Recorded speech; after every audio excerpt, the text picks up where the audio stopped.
اس دور میں دکھایا اور جس طرح انہوں نے حالات کا مقابلہ کیا ہے وہ خراج تحسین کے مستحق ہیں.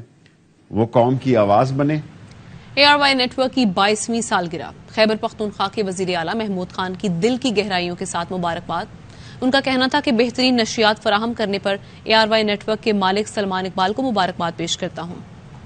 میں اپنی اور اپنی حکومت کی طرف سے ARY نیٹ ورک کے مالک سلمان اقبال صاحب, ان کی مینجمنٹ اور ان کے کارکنان کو 22ویں سالگرہ پر دل کی گہرائیوں سے مبارکباد پیش کرتا ہوں. جس طرح ARY network sports, news اور انٹرٹینمنٹ کے پروگرام لوگوں تک پہنچا رہی ہے تو وہ قابل ستائش ہے, اور میں امید رکھتا ہوں کہ اس طرح یہ اپنے پروگرام لوگوں کو پہنچاتے رہیں گے. اس کے علاوہ خیبر پختونخوا میں ہماری حکومت ہے اور وہاں پر میڈیا بالکل آزاد ہے, اور ہم میڈیا کی آزادی پر یقین رکھتے ہیں اور ہمیشہ میڈیا کے دوستوں کو سپورٹ کیا ہے.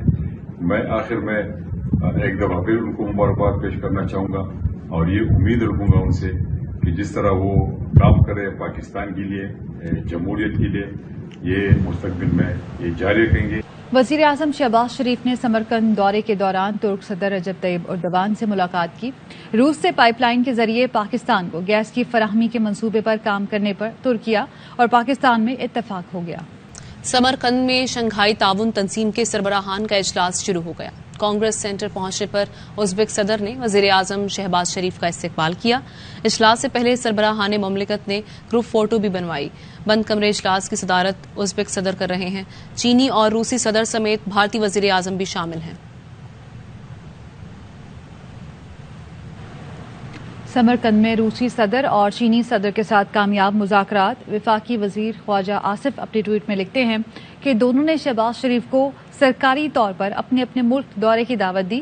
وزیر اعظم نے دونوں دعوت نامے قبول کر لیے. نومبر میں انشاءاللہ چین کا دورہ ہوگا. لگتا ہے بیرونی سازش کی جگہ اب #بین الاقوامی سازش کا ہوگا.